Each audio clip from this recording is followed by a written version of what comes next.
Always a pleasure to see you, my friend. You had a busy year. Every time I looked over, if it hasn't been touring, making music, honors, what else? The radio show. Like you've been busy. Yeah, it's a busy one, man. It's been great, but I'm looking forward to taking a couple weeks off here at the Christmas holidays and hanging out with my family. Yeah. It's always a pleasure being able to do that, man. Kind of looking forward to the same thing myself too. But with such a busy schedule, man, how did you have time to even uh, do what we're going to talk about? Actually, I'm going to let you go right into it because I think it's a cool story and what we're going to talk about in your latest release. Sure. Live at TD Music Hall. It's the first recording from that institution, and it was wonderful. It's kind of funny because we played there exactly a year ago to the release date of the record. And it was the first sold out show at TD Music Hall. And what a blast it was. It was all recorded uh, by the Dean Cameron recording facility that is in Massey Hall.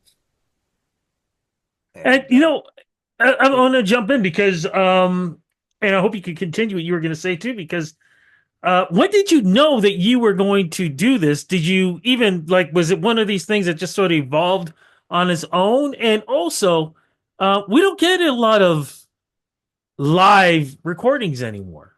So it's cool that yeah, you well, did this. I loved it. It was sort of happenstance. The guy who is now head of production at Massey Hall and TD Music Hall is an old friend of ours from the Staggered Crossing days. He was our first sound guy, like live engineer that went on the road with us when we were touring back in 2000 and 2001. And it's just serendipitous how, everybody ends up in a different place at a different time, but boom, there we are. And he's like, you know what do you guys think about recording the show? And I'm like, well, if you're doing it, absolutely, let's do it. And he mixed and mastered and recorded the whole thing. And it was a beautiful, beautiful experience. It's in Dolby Atmos. It's the first time I've released anything in Dolby Atmos.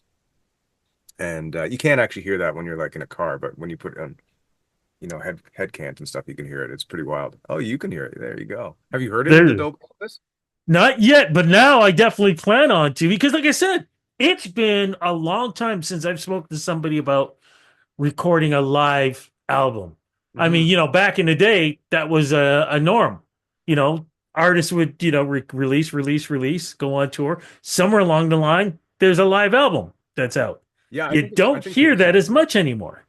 Well, with everybody wanting so much content these days, I think that it should be something that people do. Don't you think?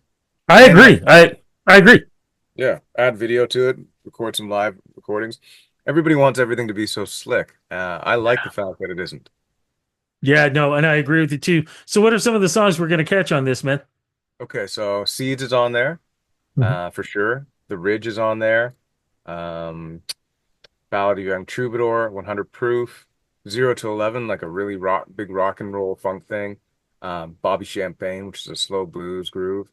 Back Again, Sweeter. Nothing from the new record because it was recorded before the new record came out.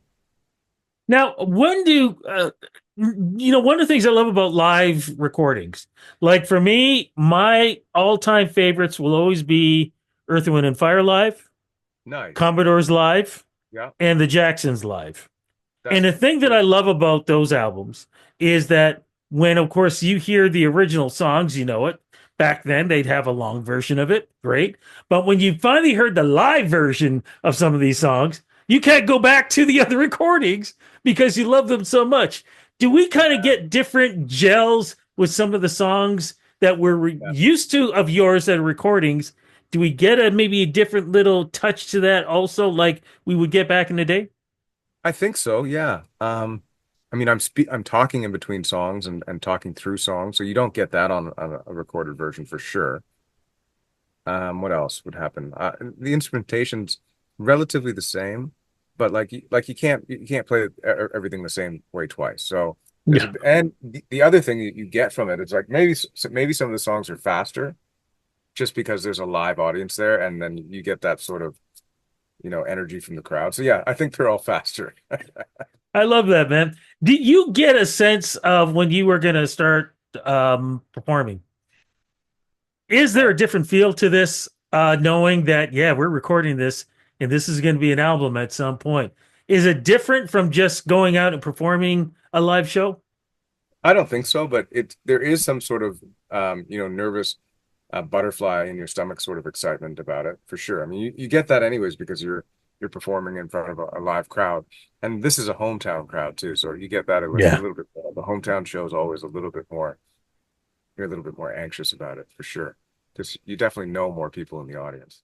Did the audience know that it was a live recording? Did you mention it to them at some point? No, nobody had any idea, so that was great. Yeah. I love that, man. And you kind of mentioned too a new album. So we got what, two albums out now? You got two albums out from me in the fall. So, well, in the fall I released Pathways, Right. which is I believe it's my 13th studio album.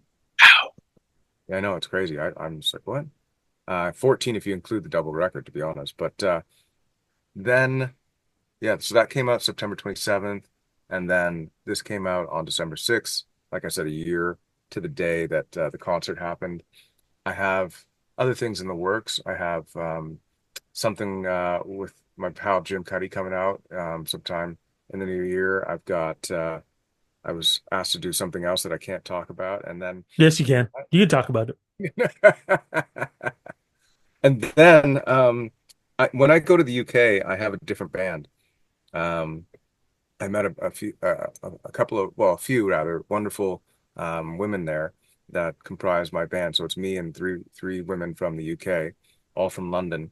And the last time I was there, we just decided to, hop into the studio and see what happened and see what we would get. You know, I had this like a bunch of songs that hadn't been finished, so they helped me finish it. It's really interesting. It's like nothing that I've done before. It's got a real British feel to it, obviously, because it was recorded in Britain Mhm. and by Brits. So it's got a different. They have a different sort of sound. I know you know what I mean. But it's funny because I was going to ask you, you seem to really enjoy touring Europe. I love it there. Yeah, Is there like, how do I put this? Would you move there? I would move to Italy of all the places that I've been to in Europe. Wow. I don't know. I mean, I like um, England and I like Holland and Belgium. I've been to Germany and Ireland, but honestly, I don't know if there's a better place to eat and have drinks and be merry other than Italy. Well, look, man, if you decide to go, then blessings, but we want to keep you on this side. You kind of mentioned You can all the come stuff visit. that's You can come okay. visit. Then go ahead, move. I'll come. Yeah, hey, look, if it means I don't have to pay for a hotel room, I'm good with that. But so with the new albums out, and you kind of mentioned about going back to England. What about here in Canada or even in North America, tour wise? What's going to happen with that? I just got back from a little run in California and then Colorado. I did Mhm. some stuff on the north eastern seaboard here in the US. Did a Western tour of Canada. I'd like to do a full tour of Canada at some point. I'd like to do another big Toronto show. Um, I'm going to be in Montreal for the Folk Alliance Awards because I was nominated Nice. for Song of the Year. So that's cool. And then when I go to London, I'll be there for the Americana UK Awards because I was nominated Wow. for Song of the Year there too. So. How is it that you could talk about all of these things and you're just like, well, I'm doing it, getting nominated for an award here, and I got another one here, and you Probably keep because I it never just win. so cool. I'm just kidding. I don't know. I mean, it's cool. I'm so thrilled to be still doing this and for it to actually have gone the trajectory to be going, up from where it was. Yeah, I've been doing this for about 30 years. You know that because we talk. I know. You I know. know. It's funny. I got to look for our old pictures from Stag. I Oh got my to see if I can. I know I've got photos. I got to see God. maybe if I can post those up there at some point, man. Oh my God. Wouldn't that be cool? Oh gosh, because like I said, man, I mean, and that was really when I started getting into doing the music reporting too. So Yeah, it it was was. You great were that starting then too. yeah, so it was great for you guys doing that. And it's so funny because uh I was just talking to Socrates just a moment ago, and he's Oh, nice. celebrating 30 years. I mean, when you think about that, man, Did It's you crazy. ever think, yeah, did you ever think that you would be in the position where you are now with not just music, but family and the kind of person that you are now? No, I couldn't call it, but I guess the universe unfolds exactly the way it should be Yeah. unfolding. So just got to trust and be grateful because I do feel extremely blessed. And you know what, man, it's all deserved. Look, before we go, Yeah. um, because we are in the holiday season, Okay. gotta ask you, what would you say is either your favorite holiday moment or, which I love, your favorite Christmas gift growing up as a kid? Favorite Christmas gift growing up as a kid? A boombox. My grandmother, Really? yeah, my grandmother bought me one of those boom boxes, like the Radio Akeem. Yeah, yeah. Yeah, yeah. Because I was, obviously that movie came out, Do the Right Thing, and I was a youngster, and Radio Hakeem was an iconic figure, and I wanted that boombox, and I got that boombox. How were you able to walk around with that thing, man? I didn't. It just stayed in my room, but I used to, back in the day, you'd listen to tapes, and then the other thing that you would do is it used to be CFMY, I guess, in Toronto, because that was the station that seemed to play the newest stuff that I was aware of. And you just sit by the boombox with the cassette tape ready to hear your favorite song and press record and play at the same time. I love that, man. When I got mine, which was a Fisher, I think it was 850. I literally worked out the whole summer. I mean, like weights downstairs So you put before I went and I bought it for my birthday just so I could carry this thing around. That's awesome. Oh man, the things that we did. Well, look, I'm gonna let you go. But I gotta say Great to see you. congratulations on this. Great to see you too. Looking forward to talk to you. Hopefully I'll see you at the Junos. Cross fingers.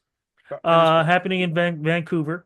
But Yeah, either way, man, yeah, thank you so much for the interviews this year, the interviews over the last 3 decades. Just thank you. And again, thanks for the great music over the years too, man. thanks, Rudy. Bless your heart, man.